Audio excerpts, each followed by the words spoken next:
हमने ऐसी सूरत हाल पैदा करनी है कि रोजगार के मौके पैदा हो। हमने ऐसी सूरत हाल पैदा करनी है कि बरामदात के अंदर इजाफा हो, ताकि कर्जों के बजाय कौम खुद अपनी कमाई करे, हमारी एक्सपोर्ट्स बने और हमें कर्जों पर दारोमदार न करना हो।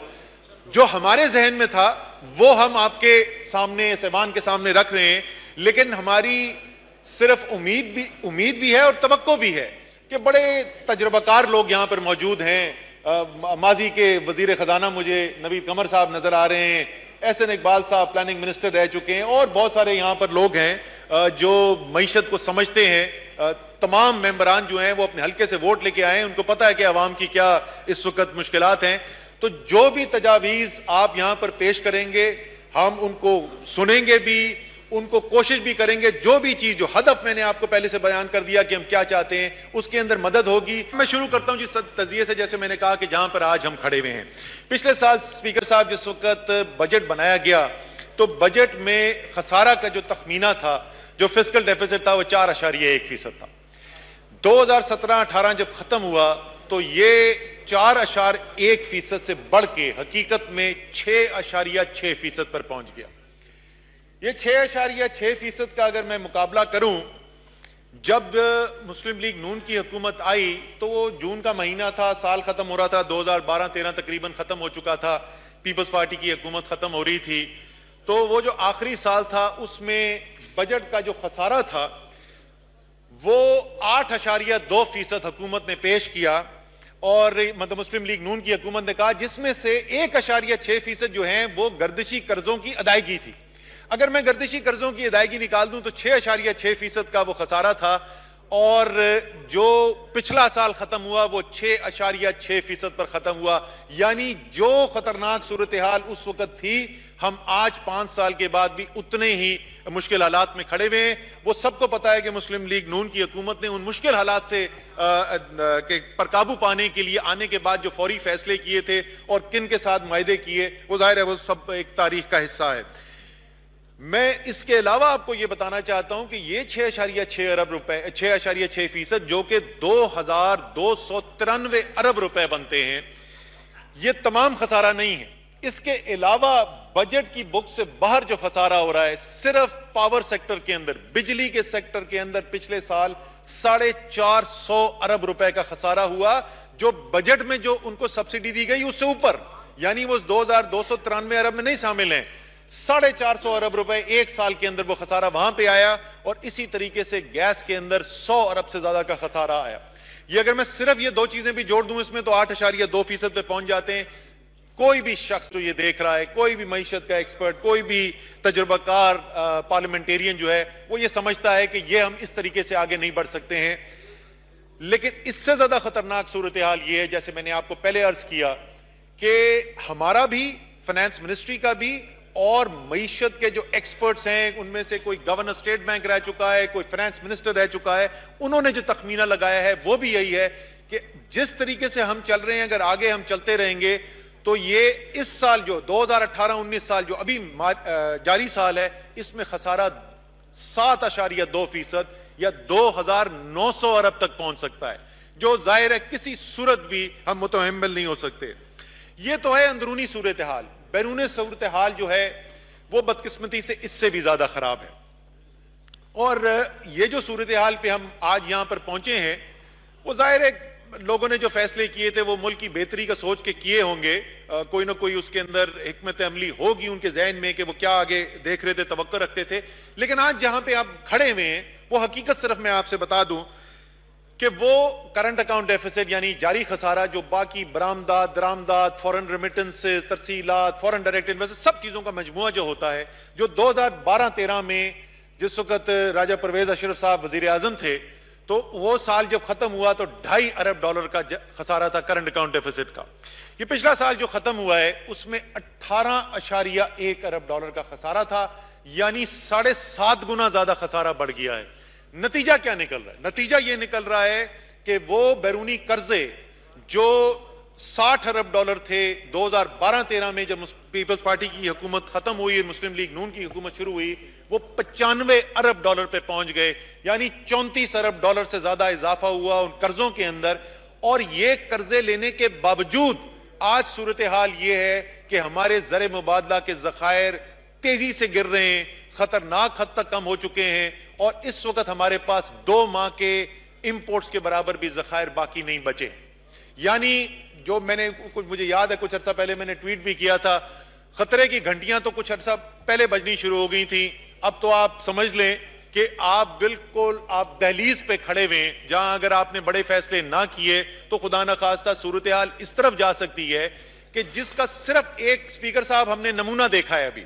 और वो नमूना क्या देखा है कि जिस वक्त ये ज़र मुबादला के ज़खायर गिरने शुरू हुए, जिस वक्त लोगों को नजर आना शुरू हुआ कि दरामदात बहुत ज्यादा बढ़ गई हैं और बरामदात जो है उनमें इजाफा उस तरीके से नहीं हो रहा है, तो 20 रुपए की कदर के अंदर कमी आ चुकी है डॉलर के मुकाबले में सिर्फ चंद माह के अंदर।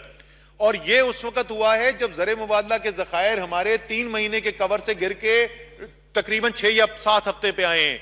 अगर हमने फैसले ना किए, खुदा ना खास्ता अगर ये ज़खायर जो है मजीद गिरे और ये 6 हफ्ते 7 हफ्ते से और मजीद कमी की तरफ आए, तो उससे रुपए की कदर के ऊपर क्या असरात आ सकते हैं वो उसका अंदाजा सब लगा सकते हैं। आम इंसान की जिंदगी पे उसका असर क्या पड़ता है, ये 20 रुपए जो रुपए की कदर में कमी आ गई, इससे आम इंसान की जिंदगी पे क्या असर पड़ा। इस पे आज एक नौजवान मोटरसाइकिल में अपनी जब पेट्रोल डलाने के लिए जाएगा तो वो जो कीमत अदा करेगा उसमें तकरीबन 20 रुपए फी लीटर वो सिर्फ इस बात के अदा करेगा कि जो रुपए की कदर में कमी आ गई। आज एक घरेलू खातून अपने घर में खाना पकाने के लिए जब खुर्दनी तेल खरीदने के लिए जाती है तो वो उसके अंदर तकरीबन 20% उसकी कीमत में इजाफा सिर्फ इस बात पे हुआ है कि रुपए की कदर के अंदर जो कमी आ गई है। कल गैस की कीमतों का जो फैसला आपने देखा, गैस के तमाम मुआहदे जो हैं, जो बाहर से मंगवाते हैं गैस वो तो है ही हैं डॉलर के अंदर, लेकिन जो हमारी अपनी फील्ड से हम खरीदते हैं वो भी मुआहदे जो हैं वो डॉलर के साथ पैक किए हुए। जब रुपए की कदर कम होती है तो गैस भी सस्ती महंगी होती है। जब गैस महंगी होती है, तेल महंगा होता है, तो जो बिजली उससे बनाई जाती है वो उससे महंगी होती है।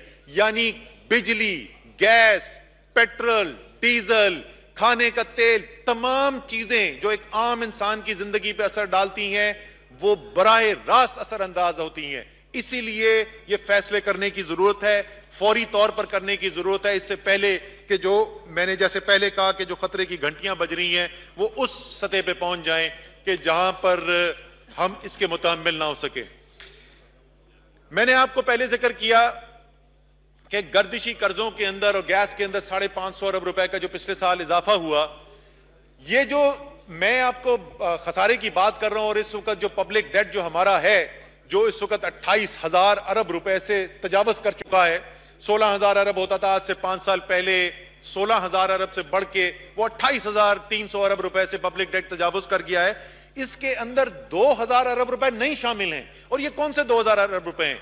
इसमें गर्दिशी कर्जों के 1200 अरब रुपए हैं। इसके अंदर जनाब 150 अरब रुपए गैस के निजाम के अंदर खड़े हो गए हैं। जो स्टील मिल बंद पड़ी हुई है उन पे जो कर्जों का बोझ है वो यहां पर नजर नहीं आ रहा। जो पीआईए के जो इस वक्त बुरे हालात हैं, कोई नया जहाज आप नहीं खरीद सकते हैं, वो उसके ऊपर जो पीआईए के ऊपर जो कर्जे हैं वो सब वफाक ने देने, वो सब सॉवरेन गारंटी से पीछे बैक हुए हुए। लेकिन सबसे मैं आपको बताऊं जो तकलीफ दे इसकी मिसाल हमें नजर आती है, वर्कर वेलफेयर बोर्ड है स्पीकर साहब, उसके अंदर प्राइवेट कंपनियां जो हैं वो मुनाफा करती हैं या जो सरकारी भी जो पब्लिक लिमिटेड कंपनी है मुनाफा होता है। वर्कर पार्टिसिपेशन फंड और वर्कर वेलफेयर फंड की मद के अंदर पैसे जमा कराए जाते हैं। उस पैसे से गरीब मजदूरों की फलाह के लिए काम होते हैं। उस फंड के भी इस वक्त तकरीबन 40 अरब रुपए से ज्यादा पैसा जो है वो वफाक ने रोका हुआ है, जिसकी वजह से क्या हो रहा है 8,200 घर बनने थे मजदूरों के, वो घर बनने की उनकी तामीर रुकी हुई है क्योंकि फंड नहीं रिलीज हो रहे। मेरे पास मैसेज आ रहे हैं कि बच्चों की जो मजदूरों के बच्चे हैं जिनको इस फंड से पैसे मिलने थे उनकी फीस के देने के पैसे नहीं है, उनको यूनिवर्सिटी से निकलने का खतरा पैदा हुआ है। इस किस्म की परेशानियां पैदा हो रही हैं। और जो सबसे ज्यादा जो मिसाल इससे ज्यादा कोई तकलीफ दे हो ही नहीं सकती हमारे लिए, वो स्टील मिल के लास्ट ईयर स्पीकर साहब आपको पता नहीं, शायद ये पता ये नहीं हुआ है, 2 खुदकुशियां हुई हैं वहां पर। वहां बेवाओं की पेंशन बंद हुई है। इतने बुरे हालात हमने लाके खड़े कर दिए हैं कि जहां से लोगों की जिंदगी मुश्किल में तो थी लेकिन लोग इस वक्त खुदकुशियां करने पर उतरे हुए। इसलिए आज हमने ये फैसला करना है और ये ऐवान ने फैसला करना है, ये फैसले हुकूमत नहीं कर सकती, ये ऐवान ने फैसला करना है कि क्या हम इसी तरीके से आगे चलते रहेंगे या हमने यहां से निकलने की कोशिश करनी है। जो फैसले हुकूमत के हाथ में हैं जी, उसके ऊपर मैं कुछ जिक्र करना चाहता हूं, लेकिन बुनियादी जो इसके ऊपर हमारे उसूल हैं, वो उसूल मैं आपको पहले बता दूं, लेकिन एक दफा फिर मैं आपको समराइज कर दूं। जिससे मैंने आपको पहले कहा कि बजट जो पिछला पेश हुआ उसमें और आज जो एक्सपर्ट्स जो कहते हैं, जो माहिरीन जो कहते हैं और हमारा तजिया जो, उसमें फर्क कितना है जी। इसमें जनाब वफाक की, वो तफसील में जाए बगैर, वफाक की जो रेवेन्यूज इस बजट के अंदर शामिल किए गए थे 2018-19 में, वो कम से कम उसमें 350 अरब रुपए जो है उसमें कमी मुतवक्का है। ये 350 अरब रुपए से ज्यादा दिखाए गए रेवेन्यू जितना इस वक्त उम्मीद है वसूल होने की। इसी तरीके से जो इखराजात हैं, हमारे ख्याल में इखराजात कम से कम 250 अरब रुपए जो इस बजट में दिखाए गए थे उससे ज्यादा होंगे। और आखिरी चीज, एक सूबे का इसके अंदर वो कहते हैं जी सरप्लस होगा, यानी सूबे बहुत सारा पैसा बचाएंगे तो उससे हमारा डेफिसिट में कमी आ जाएगी। 286 अरब रुपए का सूबों का सरप्लस दिखाया गया है। हकीकत यह है कि 2017-18 जो है, जो गुजरा, उसके अंदर सूबों का मजमूई खसारा था, 18 अरब रुपए का खसारा था। सरप्लस तो दूर की बात है। मैं खास तौर पे खैबर पख्तूनख्वा की हुकूमत को मुबारकबाद देना चाहता हूं, खराज तहसीन देना चाहता हूं। वाहिद सूबा था जिसने 34 अरब रुपए का सरप्लस रन किया। पंजाब ने सबसे ज्यादा खसारा किया। और शायद हम सब सियासतदानों के लिए, किसी एक सियासी पार्टी की बात नहीं है, मैंने काबीना में भी सुबह यह जिक्र किया था, शायद ये हमारे लिए, सियासतदानों के लिए भी एक सबक है कि हमारा वोटर जो है, वो वोटर बड़ा जीशोर वोटर है। वो फैसले जो करता है वो कौम की बेहतरी को देख के करता है। तो जिस हुकूमत ने 34 अरब रुपए का सरप्लस रन किया और उसने इलेक्शन से पहले तमाम अखराजात करने की कोशिश नहीं की, 2/3 तक अक्सरियत से दोबारा इलेक्ट होकर वो इस वक्त हुकूमत में बैठे हुए। टोटल जो फर्क है जी, वो तक 890 अरब रुपए, यानी तकरीबन 900 अरब रुपए का फर्क है जो खसारा दिखाया गया बजट में और जो हकीकत में होने जा रहा है अगर हम इक़दामात ना लें। यानी जो टोटल आपका बजट डेफिसिट है वो 1890 अरब रुपए, या आप समझ लें 1900 अरब रुपए का दिखाया गया था खसारा, लेकिन अगर हम इक़दामात नहीं करते तो ये 2780 अरब रुपए तारीख में सबसे बड़ा खसारा होने जा रहा है। इसीलिए आज हम जो है जमा हुए हैं, यहां पर आपको तकलीफ दी है सब मेंबरान को। अच्छा जी, इसके अंदर हम क्या करने जा रहे हैं, पहले मैं आपको बताता हूं कि इस मुश्किल के बावजूद, जैसे मैंने कहा मैं थोड़ा सा फलसफा आपके सामने रखता हूं। फलसफा क्या है? एक ये कि हालात मुश्किल हैं और मुश्किल हालात के अंदर मुश्किल फैसले करने पड़ते हैं। इसमें कोई मईशत का एक्सपर्ट होने की जरूरत नहीं है जी। आपने और हमने सब ने अपने घरों में सुना है, अपनी नानियों दादियों से सुना था कि चादर देख के पैर फैलाते हैं। ये हमारे माशरे की रिवाज का हिस्सा है, ये मंतक का हिस्सा है और ये अच्छी मईशत का हिस्सा भी है। तो हम वो इकदामात करने जा रहे हैं, लेकिन हमें दो चीजें खास तौर पे, खुसूसी तौर पर ज़हन पे रखनी चाहिए। एक ये कि इस मुल्क में गरीब पहले से बहुत मुश्किल के अंदर है, तो ये जो बोझ हमने डालना है, ये बोझ उस पर डालना है जो साहिब सरवत हैं। हमने जिस कदर मुमकिन हो सके हमने गरीब को, मुतवस्सित तबके को इस बोझ से बचाना है। एक तो ये जरिए असूल है, और दूसरा ये, जैसे मैंने कहा कि हम इस मुश्किल से निकलेंगे कैसे, ये बेहतरी कैसे आएगी। ये सिर्फ ये स्टेबलाइजेशन मेजर से नहीं आएगी, ये IMF प्रोग्राम से सिर्फ बेहतरी नहीं आएगी। हां, आप ये स्टेबलाइजेशन मेजर से जो आप खतरनाक सूरत हाल हैं उसको ज्यादा मजीद खतरनाक होने से बचा सकते हैं, लेकिन पाकिस्तान की मईशत उस रास्ते पे नहीं निकलेगी इन इक़दामात से। वो निकलेगी जब आपकी सनत खड़ी होगी, जब रोजगार पैदा होगा, जब आपकी ज़राअत तरक्की करेगी, जब आपकी सनत तरक्की करेगी और खुसूसी तौर पे एक्सपोर्ट आपकी बढ़ेगी, जो ज़राअत से आनी है और जो एक्सपोर्ट इंडस्ट्री से आनी है। तो आपने गरीब को, मुतवस्सित तबके को बचा के रखना है, उन पर बोझ कम से कम डालना है, और इन शोबों को जिन्होंने हमें पैदावार देनी है, जिन्होंने रोजगार पैदा करने, उनको सहूलत देनी है इन मुश्किल हालात के अंदर भी। तो मैं पहले जिक्र इनका करना चाहता हूं कि इस मुश्किल हालात के बावजूद हम क्या इकदामात ले चुके हैं और लेने जा रहे हैं। सबसे पहले मैंने किसान की बात की जी, किसान बड़ी मुश्किल के अंदर रहा है। बजट के अंदर आपने खसारा देख लिया, 890 अरब रुपए की कमी है। उसके बावजूद जो हमारी ECC ने जो पहला फैसला किया, पहले 1-2 मीटिंग के अंदर फैसले किए और कैबिनेट ने उसकी मंजूरी दी कि जो खरीफ के अंदर अभी हुआ है किसान के साथ, यूरिया की कमी हो गई, मार्केट के अंदर शॉर्टेज हो गई, प्राइस जो है 1700 रुपए बोरी से ऊपर निकल गई। हमने फौरी तौर पर फैसला किया कि उसकी तरसील बढ़ाने के लिए जो लोकल प्रोडक्शन है उसको गैस दे के लोकल प्रोडक्शन भी बढ़ाई जाए और इंपोर्ट भी किया जाए 1 लाख टन का।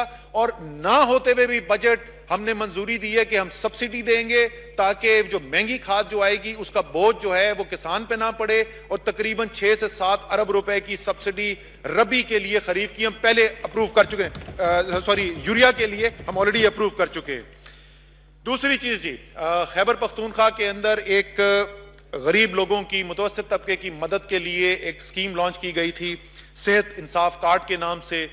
बहुत लोग उससे खुश हुए हैं, बड़ी दुआएं मिलती हैं, क्योंकि हमें पता है कि गुर्बत की लकीर से नीचे जाने की एक बहुत बड़ी वजह पाकिस्तान के अंदर होती है। जब बीमारी आ जाती है तो पूरे खानदान को जो है वो अपनी सेविंग जितनी भी बचत है वो भी उनकी चली जाती है उसके अंदर।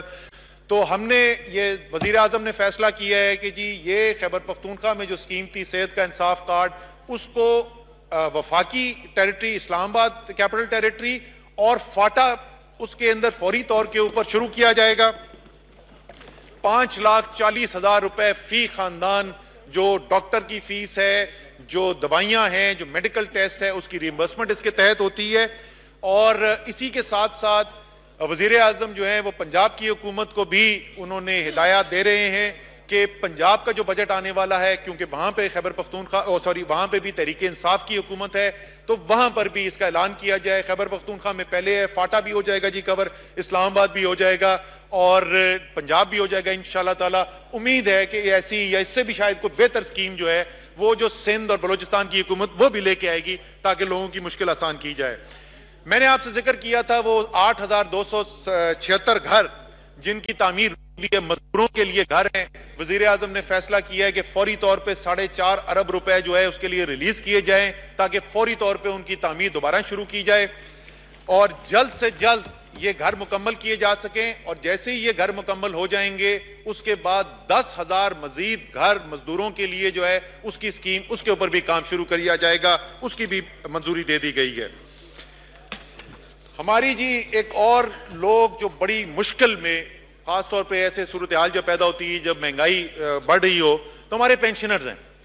और उन पेंशनर्स के अंदर जो हमारा गरीब तबका है जी, EOBI के जो रजिस्टर्ड हैं उसमें से तकरीबन 85% जो है वो गरीब तरीन है। उनको जो है वो तकरीबन 85% जो है वो मिनिमम जो पेंशन है उसके ऊपर होते हैं। दिल तो मेरा, बाकी मैं सच्ची बात बताऊं, मेरा दिल करता था इसका और अभी कुछ करूं, लेकिन हमने कहा फौरी तौर पे कुछ तो इकदाम किया जाए, अगले बजट में इंशाअल्लाह ताला और करेंगे। तो उनकी जो कम से कम पेंशन की जो मद है उसमें 10% का फौरी तौर पर इजाफा किया जा रहा है जी, ताकि उनको कुछ ना कुछ रिलीफ अभी मिल सके। इंशाअल्लाह ताला अगले बजट में और हम करेंगे इसके ऊपर। चौथा फैसला जो हमने किया है जी, पिछले बजट से जो चेंज, वो मैं बता रहा था कि इतनी कमी के बावजूद पिछले बजट में एक फैसला किया गया था कि पेट्रोलियम के ऊपर जो टैक्स है, पेट्रोलियम डेवलपमेंट लेवी के नाम से, उसके अंदर इजाफा किया जाएगा और जो पिछले साल 179 अरब रुपए था उसको बढ़ा के इस मद के अंदर 300 अरब रुपए इकट्ठे किए जाएंगे। हमारे ख्याल में ये उस मुतवस्सित तबके के साथ जुल्म है। वो जो तकरीबन 10 लाख मोटरसाइकिलें पाकिस्तान में चलती हैं वो सब पेट्रोल डलाने वाले लोग हैं। टैक्स पहले हम तो चाहते हैं इसके ऊपर और रिलीफ हो। अभी आपने देखा होगा कि पिछले महीने के अंदर भी हमने डीजल की कीमतें भी कम की थी, पेट्रोल की भी। तो ये किसी सूरत में हमारे ख्याल में ये इंसाफ नहीं था कि 100 अरब रुपए का टैक्स जो है इनसे वसूल किया जाए। तो हमने ये फैसला किया है कि हम ये PDL के अंदर जो इजाफा पिछले बजट के अंदर रखा गया था, यानी इस 2018-19 के बजट के अंदर जो मिफ्ता इस्माइल ने पेश किया था, हम वो नहीं करेंगे और 100 अरब रुपए की हम वहां कमी ले लेंगे। फिर जैसे मैंने जिक्र किया, जब तक एक्सपोर्ट्स नहीं उठेंगी, जब तक एक्सपोर्ट की इंडस्ट्री नहीं उठेगी तो रोजगार कैसे आएगा लोगों को, फॉरेन करेंसी कैसे आएगी, यही कर्जे चलते रहेंगे, ये बेरोजगारी चलेगी। तो रेगुलेटरी ड्यूटीज लगाई थी पिछली हुकूमत ने आज से चंद माह पहले, उसमें कुछ जो है रेगुलेटरी ड्यूटीज कुछ आइटम्स पे जो लगी थी उसको हम सपोर्ट करते हैं। उसकी वजह से वो जो इंपोर्ट्स हो रही थी उसके अंदर थोड़ी कमी भी आई है। लेकिन वो माल जो खाम माल की सूरत में या इंटरमीडिएट गुड्स की सूरत में आता है और एक्सपोर्ट इंडस्ट्री के अंदर इस्तेमाल होता है, वो हमारे ख्याल में जो है वो हमारे लिए नुकसानदेह है, उससे हमारी एक्सपोर्ट सफर होती हैं।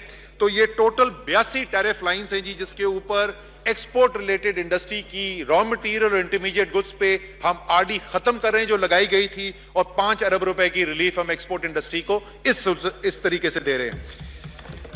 लेकिन जो इससे बड़ा फैसला कल हम कर चुके हैं, जो जीरो रेटेड 5 सेक्टर्स हैं जी एक्सपोर्ट के अंदर, मैं देख रहा था अखबार में आज कुछ लोगों में कंफ्यूजन है, टेक्सटाइल इंडस्ट्री को समझ नहीं आई। जो सिंध के अंदर टेक्सटाइल इंडस्ट्री है उसको तो गैस पहले ही कम कीमत पे मिल रही थी, लेकिन जो पंजाब की टेक्सटाइल इंडस्ट्री है वो उस वक्त एलएनजी 72% उनसे वसूल किया जा रहा था, जिसकी वजह से उनकी कॉस्ट ऑफ प्रोडक्शन बढ़ी भी थी। फैसलाबाद के अंदर स्पीकर साहब अगर आप जाएं तो तकरीबन 5 लाख मजदूर बेरोजगार हो गया, फैक्ट्रियां बंद हुई हैं, लोहा जो है वो खाम लोहे की कीमत पे बिक रहा है, उनको हमने दोबारा शुरू कराना है। तो 44 अरब रुपए की गैस की मद के अंदर हमने कमी उनके लिए की है, ताकि वो भारत से, श्रीलंका से, चाइना से, वियतनाम से, जो बाकी ममालिक से जो मुकाबला करना चाहते हैं उसमें उनकी मदद की जा सके। तो 44 अरब रुपए का कल हम उनके लिए बेनिफिट पहले ही अनाउंस कर चुके हैं, और बिजली की आगे जो अनाउंसमेंट आएगी तो वहां पर भी आप ये देखेंगे कि इसी तरीके से ये जो जीरो रेटेड सेक्टर्स हैं इनको खुसूसी तौर पर टारगेट करके हमने इनको सपोर्ट करना है। ये तो स्पीकर साहब, जैसे मैंने आपको कहा कि मुश्किल हालात होते हुए भी ये जो हमारे 2 हदफ है मैं बार बार दोहराता रहूंगा, गरीब को बचाना है, जितनी उनको फैसिलिटी दे सकते हैं वो देनी है, मुतवस्सित तबके को बचाना है, और एक्सपोर्टर को खड़ा करना है अपने पैर के ऊपर, क्योंकि वो कौम के लिए, जिस तरह उर्दू में कहते हैं, वो कमाऊ पूत है, वो डॉलर कमा के लाता है, हमने उसको तगड़ा करना है, ना कि हमने कर्जों पे इन्हिसार करना है।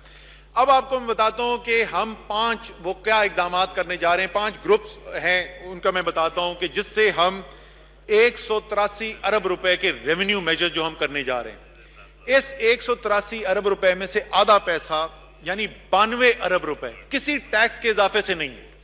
हमने बगौर तज्जिया किया है मुख्तलिफ कैटेगरीज का, हमें कई कैटेगरीज नजर आई हैं जहां टेक्नोलॉजी का, मॉडर्न टेक्नोलॉजी का इस्तेमाल करके हम जो इवेजन हो रही है उस पर क्रैकडाउन कर सकते हैं, और बेहतर एडमिनिस्ट्रेटिव जो तरीके हैं उनका इस्तेमाल करके, और सबसे जरूरी सियासी जो पीछे आपको सपोर्ट देनी है, जो पॉलिटिकल विल शो करनी है, उससे हम कर सकते हैं।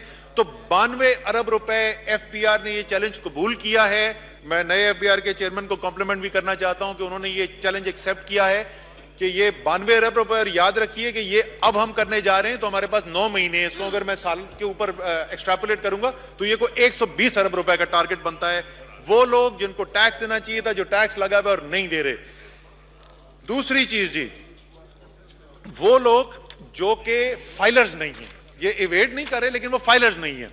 पहले भी ये हुकूमत ने कोशिश की थी, पिछली हुकूमत के अंदर नॉन फाइलर्स के ऊपर टैक्स मेजर्स लगाए गए थे। मैंने एज ऑपोजिशन एमएनए भी उस वक्त खड़ा होकर इनको सपोर्ट किया था इन मेजर्स को, और हम अभी भी सपोर्ट करते हैं। 2 मुख्तलिफ इसके अंदर चीजें की जा रही हैं जी। एक जो है वो तो बैंकिंग ट्रांजैक्शन, ये कैश विड्रॉल नहीं है, जो कैश आप निकालते हैं वो पुराना जो भी रेट चल रहा है वो वही है। जो उसके अलावा आप एलसी खोलते हैं या इस किस्म के काम करते हैं, जो बैंकिंग ट्रांजैक्शंस हैं, नॉन कैश ट्रांजैक्शंस हैं, उस पे 0.6% टैक्स होता था नॉन फाइलर्स के लिए, ये वो नहीं जो टैक्स फाइल करते हैं, और वो 0.4 कर दिया गया था, उसको हम वापस 0.6 पे लेकर जा रहे हैं। और दूसरी जिसकी बड़ी डिमांड आई है जी, एक हमने ब्लैंकेट बैन लगा दिया था कि जो फाइलर नहीं है, वो फाइलर अगर नहीं है तो वो ना कोई गाड़ी खरीद सकता है, ना जमीन खरीद सकता है, इन्वेस्टमेंट नहीं कर सकता। तो बैरून मुल्क पाकिस्तानियों से इस वक्त और भी जज्बा भी उनका बढ़ा हुआ है, वो चाहते हैं मुल्क के अंदर सरमायाकारी करें। तो उनकी तरफ से बड़ी कंप्लेंट, शिकायत आई, और ये पहले आ गई थी, एक चंद माह पहले भी हमने ये सुना। उन्होंने कहा कि जी हम तो बाहर रहते हैं, हम टैक्स कैसे फाइल करें, हमारी तो आमदनी कोई नहीं है पाकिस्तान के अंदर। तो हमने उस मेजर को खत्म किए। ये 2 चीजें हमने की हैं जिसपे अभी तक स्पीकर साहब नोट करते रहे, कोई मेजर जो इस वक्त टैक्स फाइलर है, जो टैक्स पेयर है हमारे, उसके ऊपर कोई हमने टैक्स नहीं एडिशनल लगाया। फिर आ जाए जी हेल्थ के ऊपर, सेहत का, ये मिनिस्ट्री ऑफ हेल्थ की डिमांड थी जी। ये बहुत सारे जो हेल्थ रिलेटेड डॉक्टर्स हैं, एनजीओज हैं, उनकी भी हमें डिमांड आई थी कि पाकिस्तान में दुनिया में सस्ता तरीन सिगरेट मिलता है। और स्पीकर साहब, जब आप भी बाहर ट्रैवल करते हैं, वैसे मेरे ख्याल में स्पीकर साहब तो सिगरेट नहीं पीते, लेकिन बहुत सारे यहां पर लोग जो हैं जो सिगरेट पीने वाले हैं, उनको पता होगा कि पाकिस्तान से अगर जो सिगरेट जो है $1 की डब्बी मिलती है, वो अमेरिका जाएं या इंग्लैंड जाएं तो वो $7 और $8 की होती है। जब पाकिस्तान में हम पूछते हैं, हमने पूछा कि यार ये टैक्स क्यों नहीं लगाते हो, ये लोगों की सेहत खराब हो रही है। और मैं अपनी जाती, जाहिर है वो इंसान तो उस बुनियाद पे कौमी पॉलिसी तो नहीं बनती, कौमी पॉलिसी तो किसी और वजह से बन रही है, लेकिन मैं बताऊं इसका मुझ पे खास तौर पे इस मेजर के ऊपर जाती तौर पे भी असर इसलिए है कि मेरा बड़ा भाई मेरे बहुत दिल के करीब था जी, उसका आज से चंद माह पहले इंतकाल हुआ है और वो लंग कैंसर से हुआ है, सिगरेट पीते थे। इसलिए ये हम अपने कौम के साथ जुल्म कर रहे हैं जो हम इतनी हमने रियायत दी हुई है। तो हम टोबैको के ऊपर टैक्सेशन इंक्रीज कर रहे हैं, लेकिन साथ ही हम वो मेजर्स ले रहे हैं, वो कहते हैं जी स्मगलिंग हो जाएगी। क्यों हो जाएगी स्मगलिंग? टेक्नोलॉजी अवेलेबल है जी, हम टेक्नोलॉजिकल मेजर्स ले रहे हैं, इंशाल्लाह ताला स्मगलिंग भी कर्व करेंगे और टैक्स रेट भी इसमें इंक्रीज हो रहा है। फिर हमने चौथी जो एरिया है, चौथी एरिया में वो लोग जो साहिब सरवत है उन पे हमने कुछ टैक्स मेजर्स लगाए हैं। 1800 सीसी और उससे बड़ी गाड़ी के ऊपर फेडरल एक्साइज ड्यूटी है जी, वो 10%, उसको हम बढ़ा के 20% कर रहे हैं। इसी तरीके से कुछ लग्जरी आइटम हैं जो इंपोर्टेड खाने की चीजें आती हैं, इस किस्म की चीजें जो हैं उसके ऊपर एक ये था कि उसको बैन कर दिया जाए, तो हमने कहा नहीं बैन नहीं करते हैं। अगर वो अपनी एडिशनल ड्यूटी देने को तैयार हैं और अगर किसी को ह्यूमन राइट्स मिनिस्टर की तरह इंपोर्टेड चीज पसंद है तो इनको इजाजत होनी चाहिए, लेकिन टैक्स इनसे जरूर हम ज्यादा लेंगे। तीसरी चीज जो है जी सेल फोन, मोबाइल फोन जो महंगे वाले हैं, वो नहीं सस्ते जो आवाम खरीद रही है, जो 90-95% लोग खरीद रहे हैं, वो नहीं, जो आपके मेरे जैसे लोग जो फोन खरीदते हैं, उसके अंदर भी कहते थे जी स्मगलिंग हो जाएगी। टेक्नोलॉजी मौजूद है, पीटीए के पास वो टेक्नोलॉजी आज मौजूद है, उसको हम इंप्लीमेंट करेंगे और वहां पर भी हमने वो थ्रेशोल्ड एक महंगे फोन जो हैं उनके ऊपर ड्यूटी लगाई। ये सब वो आइटम्स हैं जो अमीर लोग इस्तेमाल करते हैं। आखिरी चीज जी जिसके ऊपर बड़ी डिस्कशन हुई है, मैं बताऊं ये इसके ऊपर मैंने भी काफी सोचा है इस चीज के ऊपर। पिछला बजट जब पेश किया गया तो मिफ्ता इस्माइल साहब ने टैक्स के अंदर बेतहाशा कमी की, और वो कमी जो थी उन्होंने तमाम टैक्स पेयर्स के लिए की, छोटे से लेके बड़े से बड़े के लिए, अमीर तरीन पाकिस्तानी को उन्होंने मार्जिनल टैक्स रेट जो है आधा कर दिया। मैंने बड़ा सोचा ये वो बरात, मैं इसी टैक्स रेट में फॉल करता हूं स्पीकर साहब, ये टैक्स जो है ये मेरे जैसे लोगों के ऊपर लगता है। मैंने बहुत लोगों से बात भी की, ये लोग जो है मुहब्बे वतन लोग हैं, ये लोग वो हैं जो बाहर भी नौकरियां कर सकते थे, वो पाकिस्तान में बैठे हुए हैं। ये आपके टॉप कॉर्पोरेट वर्ल्ड के लोग हैं, ये आपके प्रोफेशनल डॉक्टर्स हैं, लॉयर्स हैं, आर्किटेक्ट्स हैं, ये वो लोग, ये मुहब्बे वतन लोग हैं और ये ऑनेस्ट काम करने वाले लोग हैं। इनका सिर्फ दो मुतालबे होते हैं। एक मुतालबा ये होता है कि जो आप टैक्स लेते हो फिर आप you have to make sure कि ये कौम के इस्तेमाल में जाए, इससे लोगों की जिंदगियां, अपनी जो प्राइवेट जिंदगी है सियासतदानों की, ब्यूरोक्रेट्स की, वो बेहतर ना हो। और दूसरा ये कि जो नहीं लेते फिर उन पे भी इकदाम किए जाएं। तो जो नहीं लेते उनके ऊपर मैं बता चुका हूं, जो अपने ऊपर इस वक्त शुरू हो चुका है, आपको पता है कि स्टार्ट हुआ है एक ऑस्टेरिटी प्रोग्राम वजीर आजम के लेवल से शुरू होकर वो नीचे चल रहा है, तमाम उनके ऊपर भी है। अब तो इनके ऊपर हमने फाइनल फैसला यह किया है जी, 3-4 इसके हिस्से हैं। पहला पार्ट तो इसका यह है कि जो 12 लाख तक एग्जेम्पशन लिमिट 4 लाख से बढ़ा के 12 लाख लेके गए थे, हम उस 12 लाख की लिमिट को मेंटेन कर रहे हैं, उसमें कोई तब्दीली नहीं है। इसी तरीके से जो 12 लाख रुपए सालाना, इसी तरीके से जो 12 लाख और 24 लाख रुपए सालाना की आमदनी वाले लोग हैं, यानी जो 1 लाख से 2 लाख रुपए की आमदनी वाले लोग हैं, उनको जो टैक्स रेट की कमी दी गई थी वो भी हम पूरा मेंटेन कर रहे हैं। जो 2 लाख तक की तनख्वाह वाले लोग हैं, 2 लाख रुपए माहाना तनख्वाह वाले लोग हैं, उसमें हम 1 रुपए का भी जो पिछली टैक्स एग्जेम्पशन दी गई थी वो सब मेंटेन कर रहे हैं।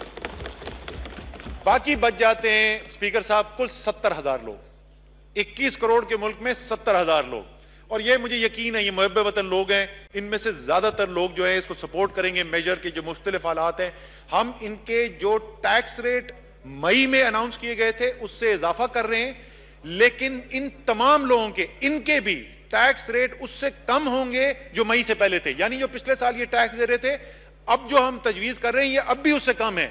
जो टॉप टैक्स रेट था नॉन सैलरीड का वो 35% था, उसको हम 29% पर रख रहे हैं, और जो टॉप टैक्स रेट सैलरीड का था वो 30% था, उसको हम 25% पर रख रहे हैं, और इसी तरीके से दरमियानी स्लैब में भी।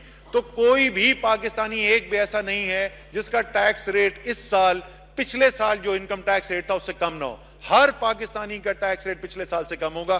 सो ये एक हमारा आखिरी इकदाम था।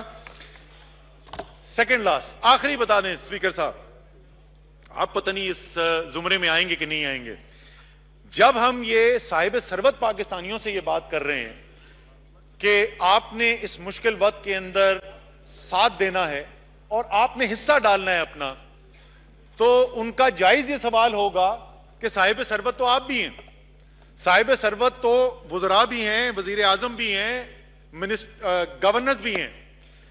तो स्पीकर साहब, मुझे ये बड़ी खुशी है ऐलान करते हुए कि न सिर्फ हम ये करने जा रहे हैं, न सिर्फ इसको वजीर आजम की सपोर्ट हासिल है, लेकिन जब हमने काबीना में ये पेश किया तो 100% काबीना के अरकान ने भी इसको सपोर्ट किया।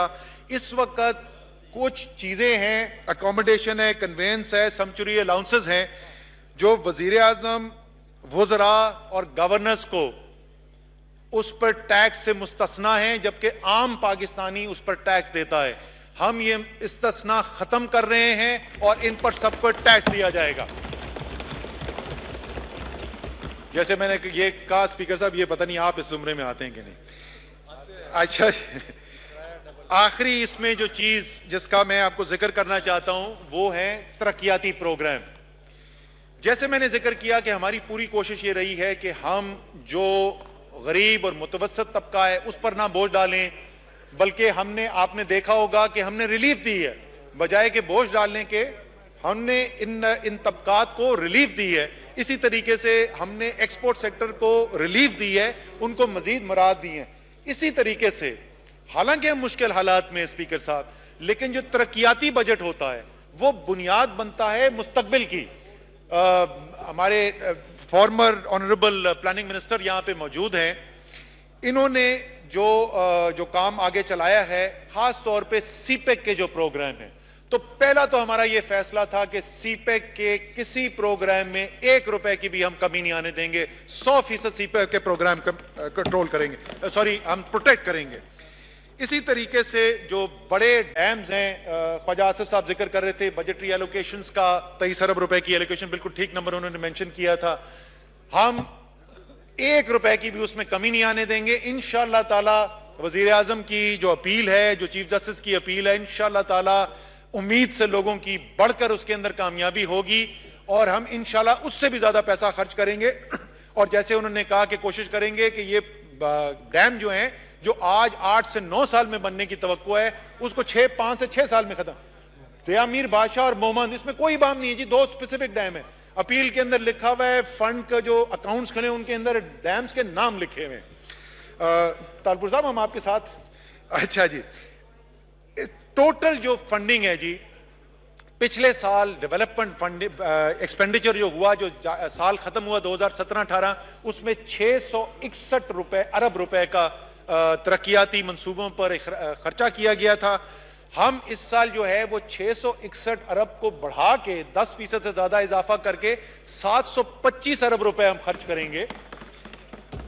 लेकिन यह काम करने के लिए हमें फाइनेंशियल इनोवेशन की जरूरत है और इसकी तफसील जो है मैं चाहूंगा कि अलग से हम फाइनेंस कमेटी अगर मिलना चाहती है तो फाइनेंस कमेटी मिल ले, अलग से मिलना चाहते हैं नवीद कमर साहब हैं, हसन इकबाल साहब हैं और सब जो हैं, हम इनको एक्सप्लेन करना चाहूंगा मैं जरा तफसील में, क्योंकि यहां टेक्निकल डिटेल में तफसील में नहीं जा रहा कि हम किस तरीके से इनोवेटिव फाइनेंशियल स्ट्रक्चर इस्तेमाल करके 725 अरब रुपए जो खर्च होंगे जी, 50 अरब रुपए उसमें से कराची के प्रोजेक्ट्स हैं, इंफ्रास्ट्रक्चर के प्रोजेक्ट हैं, जो Karachi infrastructure development company limited वफाक का इदारा है, वफाक उसको कंट्रोल करता है।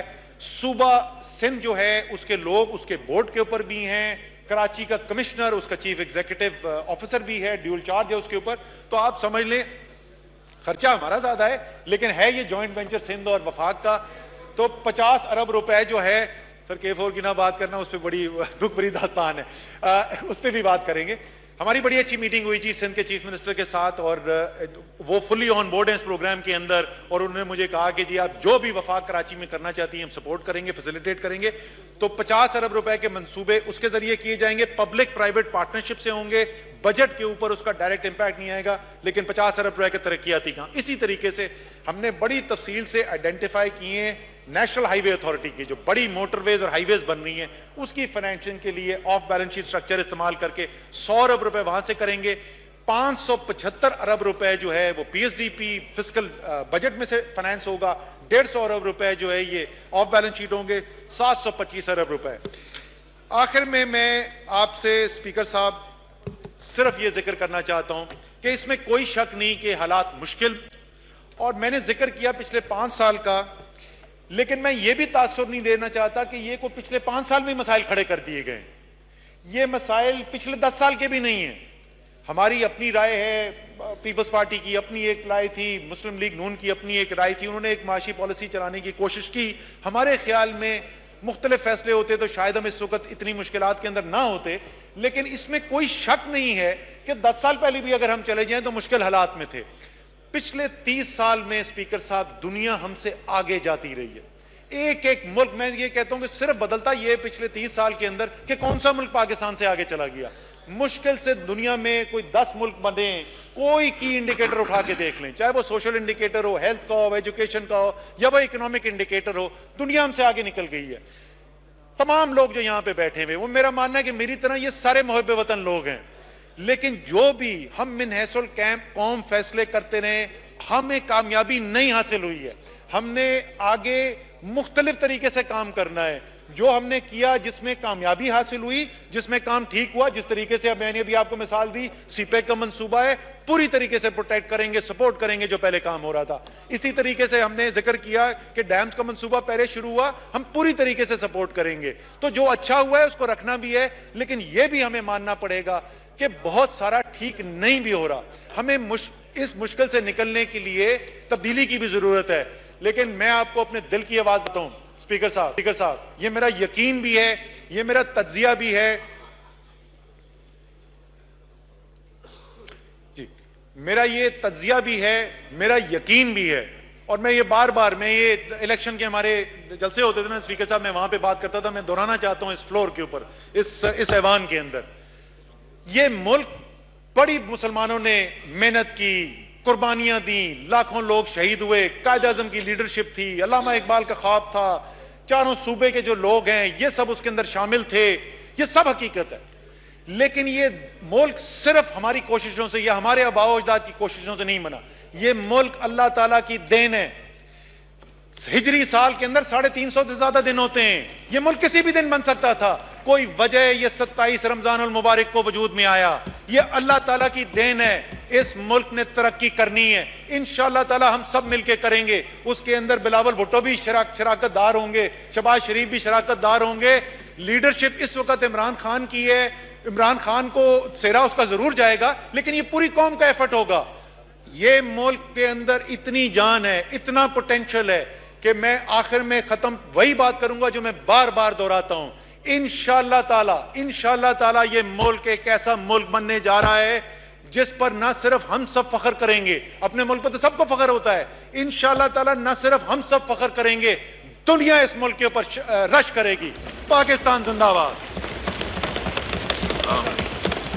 चूंकि ये फैसला हो चुका है कि इस जी हसन इकबाल साहब ने मुझे पर्ची दी थी, बिल्कुल जी, इन्होंने कहा था कि हायर एजुकेशन कमीशन के जो प्लानिंग उसमें तरक्याती मंसूबों के अंदर शामिल है, उसको प्रोटेक्ट किया जाएगा, बिल्कुल प्रोटेक्ट किया जाएगा जी। चूंकि ये फैसला हो चुका है कि इस बिल पर